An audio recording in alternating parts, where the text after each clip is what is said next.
Never in my life I would think I would see Lupita Nyong'o playing the ukulele while singing Shake It Off by Taylor Swift and fighting zombies. Thank you, little monsters, you delivered. Hello everyone and welcome to my channel. My name's EJ Marino and this is About Last Night, the show where I talk about the movie I saw last night. We are diving into a brand new horror comedy. Yes, I am talking about the new film Little Monsters. Two horror films this year from Lupita Nyong'o, and each one is such a joy to watch. While I loved Us, and I think it's one of my favorite movies of the year, Little Monsters is such a different version of horror for Lupita Nyong'o. That's two. She's trying to become a scream queen, isn't she? Because what she did here is become a great final girl. She's that like lead actress we would love in a horror movie. Every time you wanted a girl in a horror movie to be like that badass, awesome, but still sweet and endearing, that's Lupita in this movie. She finds the balance, which is basically the balance of this movie. A crazy zombie movie, but like a cute like comedy that stars kids. Somehow, these two things mix together, and Lupita is at the center of all of it. And I just thank her for delivering another great performance inside a pretty awesome movie. Basically, the movie follows Lupita Nyong'o's character, Miss Caroline, as she's with her kindergarten class dealing with a zombie outbreak. Joining her is David, played by Alexander England. He's like a slacker, stoner guy who is the uncle of one of the kids in the class, Felix. He didn't want to be there, but he's trying to woo Miss Caroline, and he goes, okay, I'll go on this field trip, not knowing there's going to be a zombie outbreak, not knowing, God, he's going to have to deal with kids he did not want to deal with. Yeah, I really like the overall premise of this. I thought it would follow a little bit more of Lupita's character, but no, we start off with the David character, and I really like that. I thought that was a surprise. We got to learn a little bit about him. We got to grow, so when they do start the romantic comedy aspects, I put quotes around that, because it's just kind of like a budding romance. It's not like a forced romantic comedy plot, but when that starts growing, we've established him as a character before, so it starts to naturally unfold, because we're like, oh look, he's not the crazy slacker we knew from the beginning. He's getting a little bit better. He's interacting with the kids. Lupita's character sees that. I love her, Miss Caroline. If you've ever wanted a like woman in a horror movie to somehow be still badass and cool, but still have soft edges to her, to me, like what most women do. Women are this like odd thing where like they can still be somehow the most precious, sweet things in the world, but a crazy badass zombie killer, and Lupita is that woman in this movie. Also, I will say I was just distracted by how beautiful she was. There are some scenes where I'm like,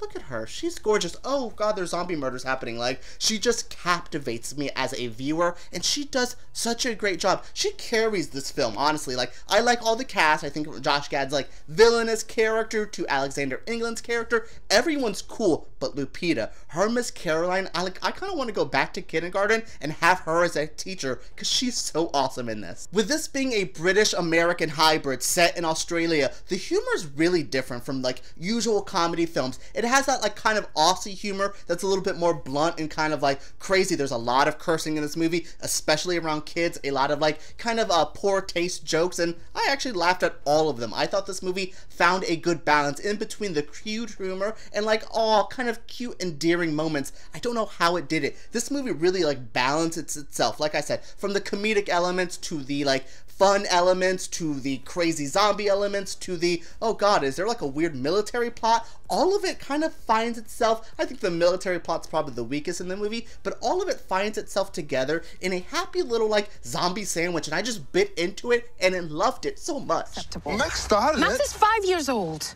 And if you can't use appropriate language with a 5-year-old, I'm going to have to ask you to disembark the tractor train and wait for us back at the car. After The Dead Don't Die this year, I thought zombie movies were like over, especially zombie comedies. It's like, okay, we've seen like the end all be all. We've seen like a dry, self-aware zombie movie. We're good. But no, Abe Forsythe said, hold on, let's do one more, and I really liked what this was. There was a movie kind of similar to this in tone called Cooties a couple like years ago, but I think this is way better. Is it because of Lupita? And yeah, maybe Alexander England's a little bit cuter to look at than like a Rainn Wilson or Elijah Wood, but like overall, I just really liked this so much, and I thought this felt fresh and new. Yeah, the zombie movie's well-worn territory, especially zombie comedies, but I thought this felt so unique.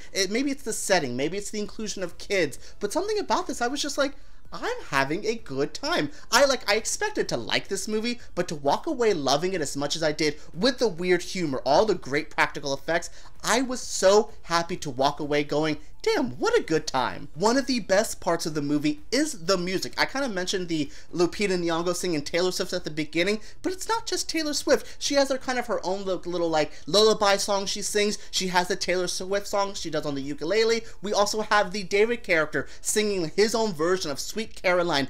All of this in here, and I'm like, what a great little fun like song inclusions. This year has had great like needle drops from like Us with I Got 5 on it, and like Fuck the Police from this one with like Taylor Swift. All of this, I'm just like, good job with the music this year, except for that needle drop in Joker. Oh god, that was weird. But overall, I'm just happy to see music play such a fun part in movies, especially horror movies. I think music can really add to a scene, and I would like, honestly, like, Sweet Caroline's gonna be burned in my head for a little bit with this scene because of how well they handle that. This movie will be released on Hulu in just a couple days, so check it out. If you're in the US, check it out as soon as this gets on Hulu. This is a great time to like just throw on something, especially while we're getting closer to Halloween. Watch this. If you're in the UK, this comes out in theaters in November, and if you're in Australia, this is a Halloween treat for everyone. So I cannot wait, and I cannot just honestly recommend this enough. Once this gets on Hulu, I'm watching it again because I had that good of a time with it. Oh my god, I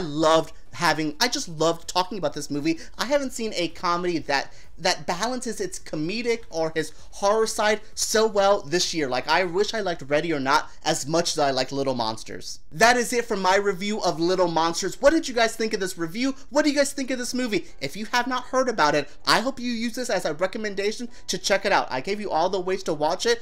Watch this immediately. I had such a good time. Honestly, this is to me the must-watch horror comedy of the year. Alright guys, make sure you guys comment down below, subscribe to my channel, and make sure you give me a thumbs up because YouTube takes us way too seriously. Alright guys, let's continue the conversation below.